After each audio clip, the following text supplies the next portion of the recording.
Mes frères, mes sœurs et mes amis, bonjour à tous dans cette nouvelle vidéo que nous allons faire ensemble. Voilà. Euh, on va commencer avec cette petite pensée, c'est de prier les uns pour les autres. Nous avons besoin de pratiquer la prière, de prier. Prier, ce n'est pas seulement demander à Dieu, faire une demande à Dieu. Voilà, Seigneur, j'ai un problème, j'ai une mauvaise situation, voilà, interviens, j'ai besoin de ça, etc. etc. Voilà. Euh, Quand on prie, la partie, on va dire, la plus importante de notre prière, ça doit être de louer le Seigneur, c'est-à-dire d'adorer Dieu. Voilà. Après, on a le temps aussi de demander, voilà, pour les uns et pour les autres, selon leurs besoins. D'accord. Mais n'oublions pas donc de prier, de lire la parole, d'étudier la Bible, nous avons besoin. Ok. Et je vais aussi remercier, bon, ben, déjà, on va dire, on n'est pas beaucoup dans cette chaîne YouTube, c'est vrai, d'accord, parce que ça vient juste de commencer, d'accord. Mais je suis content quand même de pouvoir prêcher la parole, voilà, dans cette belle langue, qui est la langue de Molière, n'est-ce pas? Voilà, ok. Alors pour moi, c'est aussi l'occasion de vous partager le témoignage de la parole, mon témoignage aussi personnel, évidemment, ok? De vous partager, bien évidemment, ce que je ressens, voilà, de vous partager, voilà, ça vient du cœur en tout cas, ça vient du cœur et on va dire que le but de, de ceci, de ces prédications, c'est de vous faire du bien, c'est de vous encourager, parce que nous avons tous besoin d'aller de l'avant. Voilà. Donc, il faut se relever.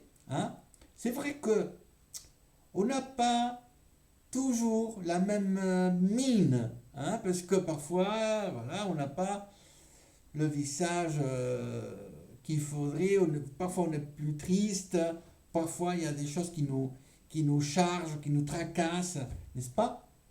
Il y a ce qu'on appelle les aléas de la vie, voilà. Et on n'est pas toujours de la même humeur, n'est-ce pas?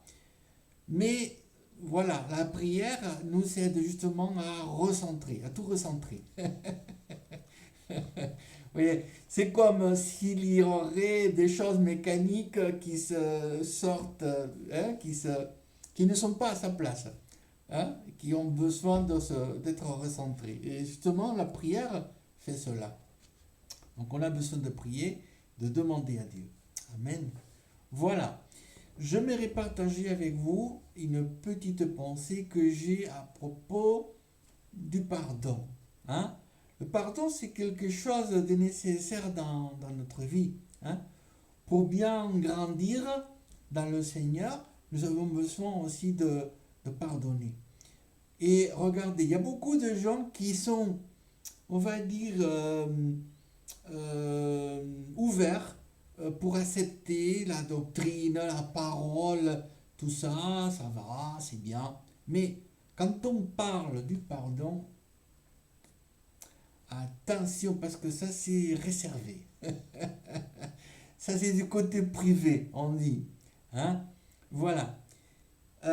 Malheureusement, vous allez comprendre que la mission d'un pasteur, d'un prédicateur, c'est aussi de se mêler un peu de la vie des autres. Il y a une expression bien française, c'est voilà, c'est pas tes soignons. Et nous les pasteurs, on doit faire nos soignons de toutes choses. Voilà, c'est ça, c'est notre vie, c'est notre on peut pas passer à côté des problèmes des autres. Donc, on essaie d'arranger les situations des autres aussi par les moyens de la parole de Dieu, par l'intervention de la puissance divine. Amen. Voilà, donc je vous encourage vivement à prier le Seigneur, à lire la parole, à méditer la bonne parole de Dieu. Voilà. À vous mettre devant Dieu, à prier de tout votre cœur et parler à Dieu comme à votre meilleur ami. Parlez à Dieu comme vous parlerez à votre papa, par exemple. Voilà, et demandez. Le Seigneur va répondre. Il répond toujours. Hein? Il répond toujours. D'une façon, d'une autre. Il répond toujours. Hein? Voilà. Nous allons lire ensemble un passage de la parole de Dieu qui se trouve dans l'épître de Paul aux Colossiens. Voilà. Nous sommes donc dans l'épître de Paul aux Colossiens. Alors pour ceux qui ne connaissent pas trop, alors je vais vous aider. D'accord? Voilà. Alors on a le Nouveau Testament. D'accord? Vous ouvrez le Nouveau Testament. Vous avez les évangiles, Matthieu, Marc, Luc, Saint Jean. On a les actes des apôtres. Et après, il y a aussi les épîtres de Paul, Romains, Corinthiens, Galates, Éphésiens, Philippiens. Et ensuite, il y a Colossiens. Hein? Voilà. Donc, vous ouvrez le livre ou la lettre de Paul aux Colossiens dans le chapitre 3 et au verset 12. Pardon, 4-12. Voilà. Pas 3, mais 4. Voilà. Ok. Et on va lire donc chapitre 4, verset 12. Et on va lire: Ainsi donc, comme des élus de Dieu, saints et bien-aimés, revêtez-vous d'entrailles de miséricorde, de bonté, d'humilité, de douceur, de patience. Supportez-vous les uns les autres et si l'un a sujet de se plaindre de l'autre, pardonnez-vous réciproquement, de même que Christ vous a pardonné. Pardonnez-vous aussi. Voilà. Mais par-dessus toute chose, revêtez-vous de la charité, qui est le lien de la perfection. Et que la paix de Christ à laquelle vous avez été appelés pour former un seul corps, règne dans vos cœurs, et soyez reconnaissants que la parole de Christ habite parmi vous abondamment. Instruisez-vous, exhortez-vous les uns les autres en toute sagesse, par des psaumes, par des hymnes, par des cantiques spirituels, chantant à Dieu dans vos cœurs, sous l'inspiration de la grâce. Amen. Gloire au Seigneur. Bon, alors, on va regarder de près ceci parce que c'est très intéressant. Amen. Alors, tout d'abord, il y a... Il faut voir le temps. C'est bon, ça court. Alors, il y a tout d'abord cette expression « ainsi donc ». D'accord? Alors, évidemment, nous sommes au verset 12. Alors, depuis le verset 1, il y a énormément de choses qui ont été dites. D'accord? Vous pouvez les lire tranquillement. Prenez le début du chapitre.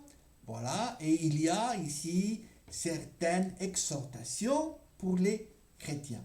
D'accord? Après ces exhortations, l'apôtre Paul va dire ainsi donc. Hein? Voilà. Donc, accomplissez ceci, cela, faites comme ci, faites comme ça, ok. Voilà, ça veut dire que vous êtes quoi?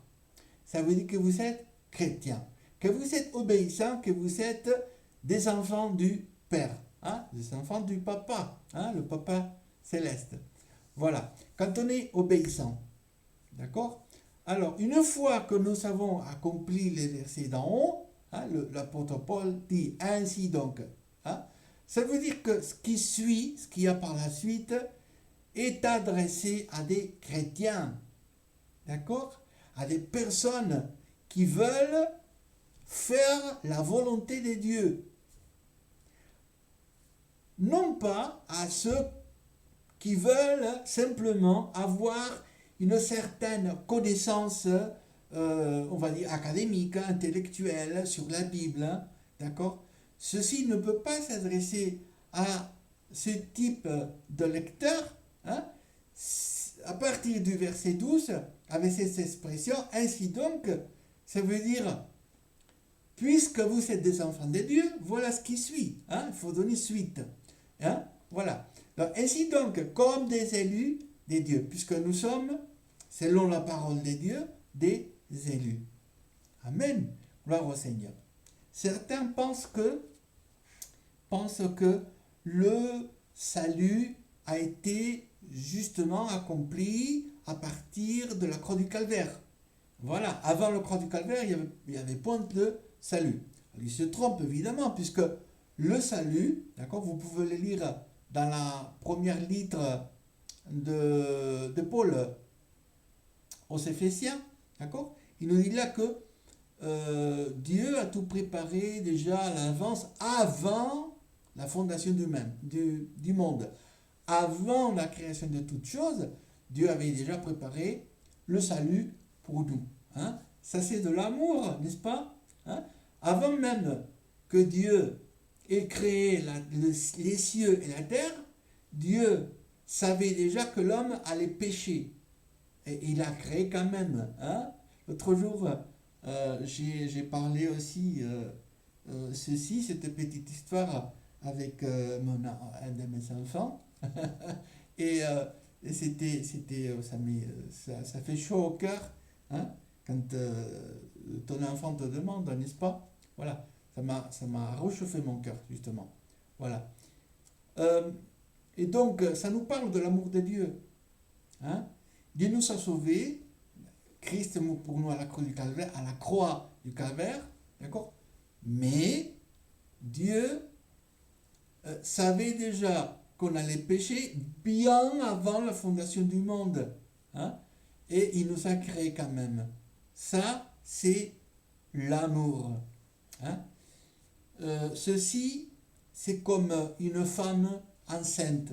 Une femme enceinte. Il ne voit pas l'enfant, mais la femme enceinte, elle sait que l'enfant, il est à l'intérieur, qu'il y a la vie à l'intérieur.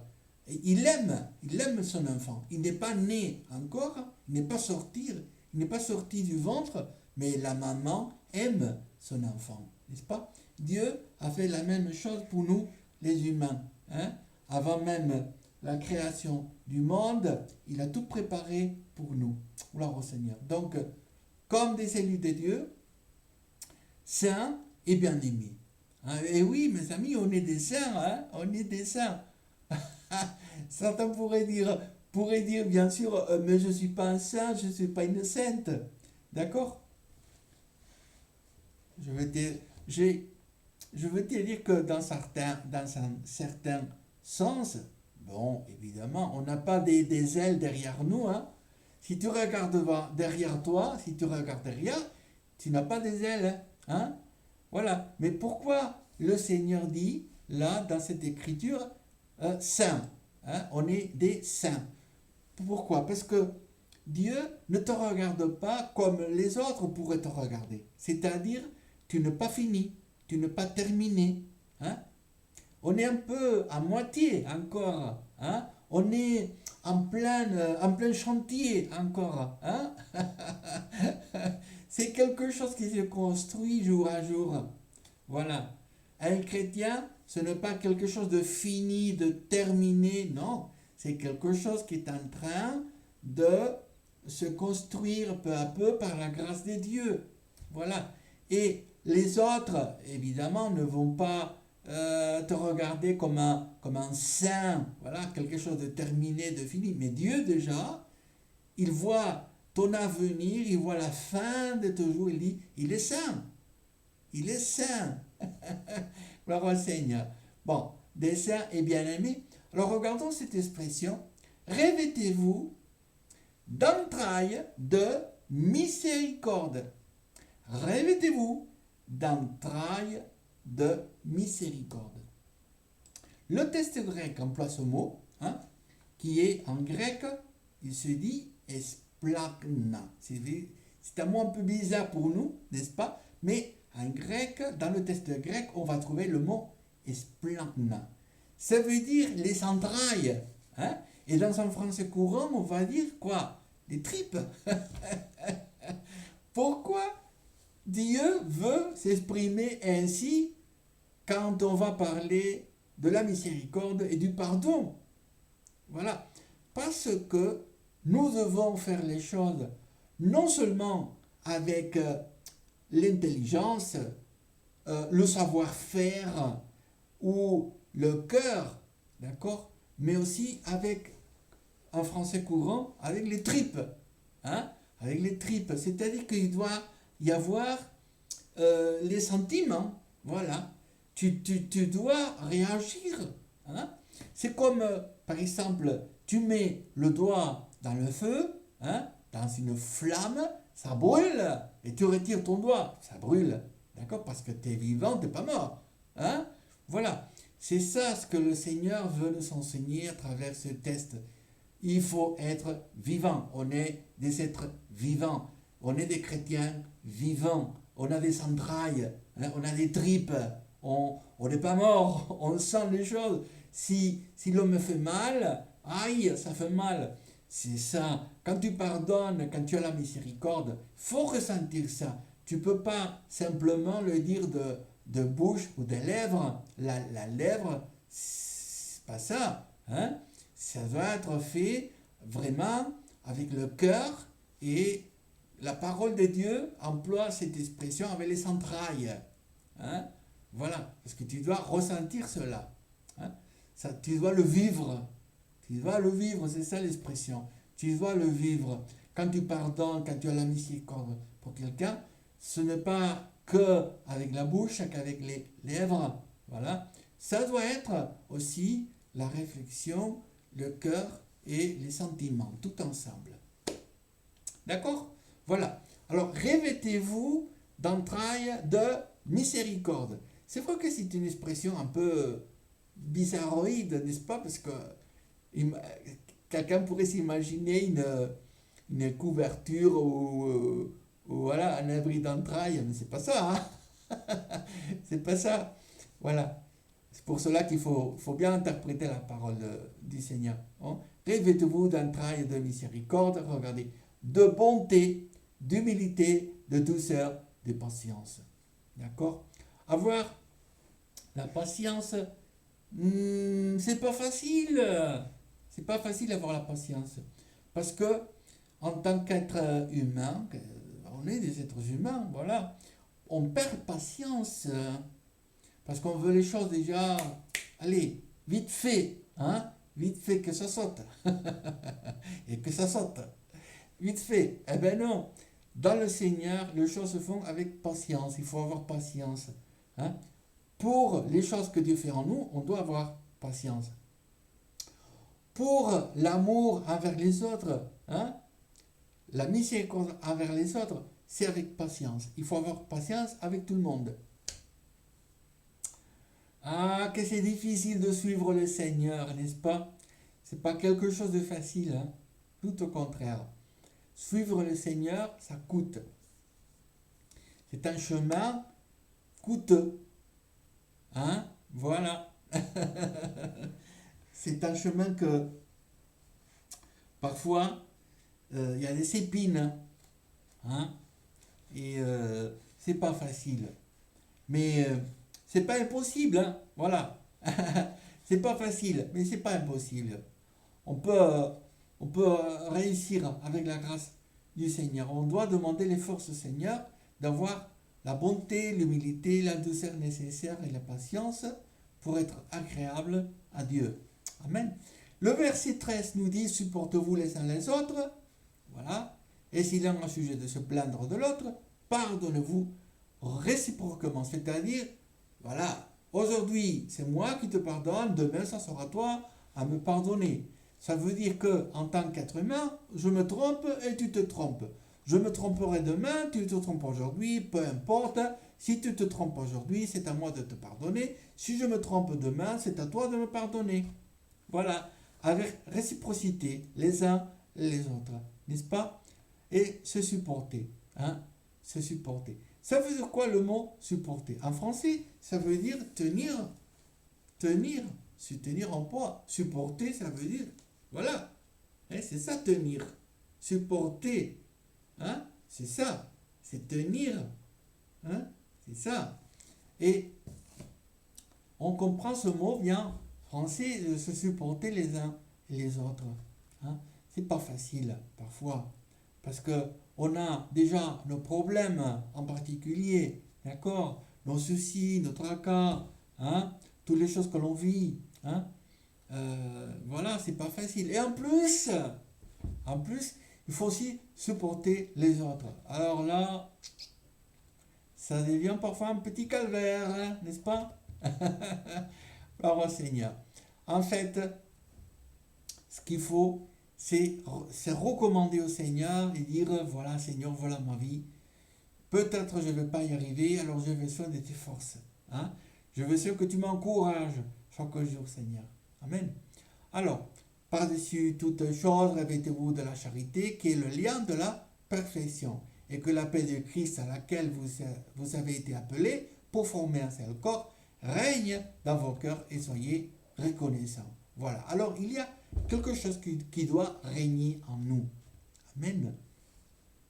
Il y a une expression très belle en français, c'est l'expression un arbre de paix. Un arbre de paix, qu'est-ce que ça veut dire? C'est un endroit où la paix règne. Un arbre de paix, c'est ça. Hein? N'est-ce pas? Cherchez si vous voulez sur Google, hein? Googlez hein, ceci, un arbre de paix. C'est, on va dire que tout le monde souhaite et recherche la paix, la tranquillité. Voilà, on ne veut pas être dérangé par les autres. On veut que l'on nous fasse la paix. Voilà, parce qu'on a besoin parfois de cette petite solitude, n'est-ce pas? Hein? Voilà, on veut pas être encombré par les autres. Hein? Voilà, on a besoin de paix. Que la paix règne dans nos vies, c'est ça. Hein? Voilà. Est-ce que l'on veut que la paix règne, la paix, le calme, la tranquillité, hein? Un havre de paix. C'est ça. Hein? Voilà. Soyez aussi reconnaissants. Alors, ceci nous parle du passé, évidemment. Pourquoi? Parce que il faut s'en souvenir des choses que les autres ont fait pour nous. Hein? Peut-être aujourd'hui, on est fâché. Hein? On fait une mauvaise mine. Voilà. Et on boude. On boude un peu parce que quelqu'un nous a contrariés. D'accord? Mais il faut s'en souvenir aussi que cette personne nous a fait beaucoup de bien autrefois. Donc il faut être reconnaissant. Hein? Il faut apprendre aussi à oublier ces petites choses qui nous font du mal. Voilà. Donc soyez reconnaissants. Hein? Donc ça nous parle du passé. Il faut s'en souvenir des choses, des bonnes choses que les autres nous ont fait. Voilà. Alors que la parole de Christ habite parmi vous abondamment. Que la parole de Christ habite parmi vous abondamment. Alors, ça veut dire quoi cela? Parce que ceci, de manière poétique, c'est-à-dire de manière littéraire, d'accord, est en train de dire que la parole est une personne, n'est-ce pas? Et en quelque sorte, c'est vrai aussi, puisque Christ est la parole. Quand on lit l'évangile de Saint Jean, chapitre 1er, verset 1er, on trouve au commencement était la parole, la parole était avec Dieu, la parole était Dieu. Hein? Donc il nous parle de cette parole, Christ. Hein? Que la parole de Christ, c'est-à-dire Christ lui-même, habite parmi vous abondamment. Amen. Voilà, donc ça fait référence dans deux sens. Hein? C'est-à-dire, premièrement, on peut comprendre la Bible, la parole de Dieu, mais aussi Christ, la personne elle-même de Christ en nous. Amen. Voilà. Il y a une doctrine très importante que nous devons prendre dans ce contexte, c'est que, regardez, Dieu habite en nous. D'accord? On est habité par Dieu. Aucune religion de partout dans le monde n'a pas cette conception des dieux, sauf les chrétiens. Le christianisme a cette unique conception à propos des dieux. Dieu habite le croyant. D'accord? C'est la seule religion au monde qui accepte ce concept. Dieu habite en moi. Dieu, il est trinitaire, c'est-à-dire il y a le Père, le Fils, le Saint-Esprit, le trois habite en moi. D'accord? Le Christ est la parole, donc Christ doit habiter en moi. D'accord? Et aussi, fait référence à la parole elle-même, la Bible. D'accord? Alors, ceci veut dire que nous devons méditer un peu chaque jour la parole du Seigneur. Quand on continue de lire, regardez, que la parole de Christ habite parmi vous, abondamment, instruisez-vous et exhortez-vous les uns les autres en toute sagesse. Donc, il faut le faire avec sagesse. Quand on corrige quelqu'un, on ne peut pas le faire n'importe comment, d'accord? Il ne s'agit pas de gronder la personne, hein? Voilà, t'as fait ci, ça fait cela, tu t'es trompé, etc. Non, on ne peut pas faire ça, puisqu'on est chrétien, d'accord? On doit le faire en toute sagesse, d'accord? Regardez, par des psaumes, par des hymnes, par des cantiques spirituels, d'accord? C'est-à-dire que comment est-ce que la parole de Dieu habite en moi? Bon, la parole de Dieu habite en moi, d'accord, de cette façon, hein? Voilà. Quand je lis, par exemple, le livre des psaumes, hein, si vous ouvrez la Bible à peu près vers la moitié, vous allez vous retrouver dans le livre des psaumes, d'accord? Voilà. Donc, il y a plein de sagesse. Voilà. Donc, on doit s'instruire dans la parole du Seigneur par les psaumes, les hymnes ou les cantiques spirituels. Et il finit le verset 16 en disant chantant à Dieu dans vos cœurs, hein, sous l'inspiration de la grâce. Qu'est-ce que ça veut dire? Jésus doit habiter en moi, puisque c'est la parole, c'est aussi la Bible, je dois la connaître, et je dois chanter à Dieu. Qu'est-ce que ça veut dire cela? Je dois chanter à Dieu. Quand je fais ma prière du matin, hein, mon épouse et moi on fait la prière du matin, vers 6h30 du matin, on est déjà debout pour prier le Seigneur, pour lire la parole, pour écouter, entendre la parole de Dieu, et aussi pour s'y mettre, d'accord, pour se ressourcer, hein, pour prendre des forces. Hein. Quand on est affaibli, hein, quand on est las et fatigué, qu'est-ce qu'on fait? Ben, on mange, on se ressource, c'est normal. Si tu as soif, il faut que tu bois. Si tu as faim, il faut que tu manges. Voilà. Et la parole du Seigneur fait la même chose en nous quand on mange la parole du Seigneur, quand on lit la parole de Dieu, quand on étudie la Bible, on est en train de se ressourcer. Voilà. Et justement, dans la prière du matin, chaque fois, j'ai dit au Seigneur, Seigneur, que cette journée soit pleine de joie et de bonheur. Hein? C'est comme si je célébrais le Seigneur en chantant. C'est comme si, je m'imagine moi, comme si j'aurais un tambour, voyons, et je fais la fête avec le Seigneur au long de la journée, tout au long de la journée. C'est une fête continuelle. Je ne laisse personne enlever, hein, la joie qu'il y a dans mon cœur. D'accord? Je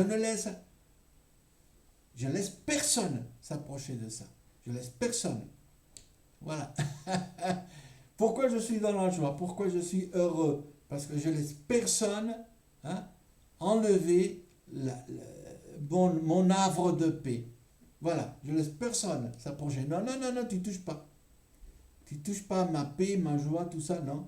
C'est mon bonheur, tu touches pas. Je te laisse pas. Ni tes paroles, ni ce que tu vas faire, ni ta mauvaise mine, hein, voilà. Hein? Tu peux bouder, tout ça, fais ce que tu veux, mais la paix que j'ai en moi, tu vas pas l'enlever. Voilà, c'est ça.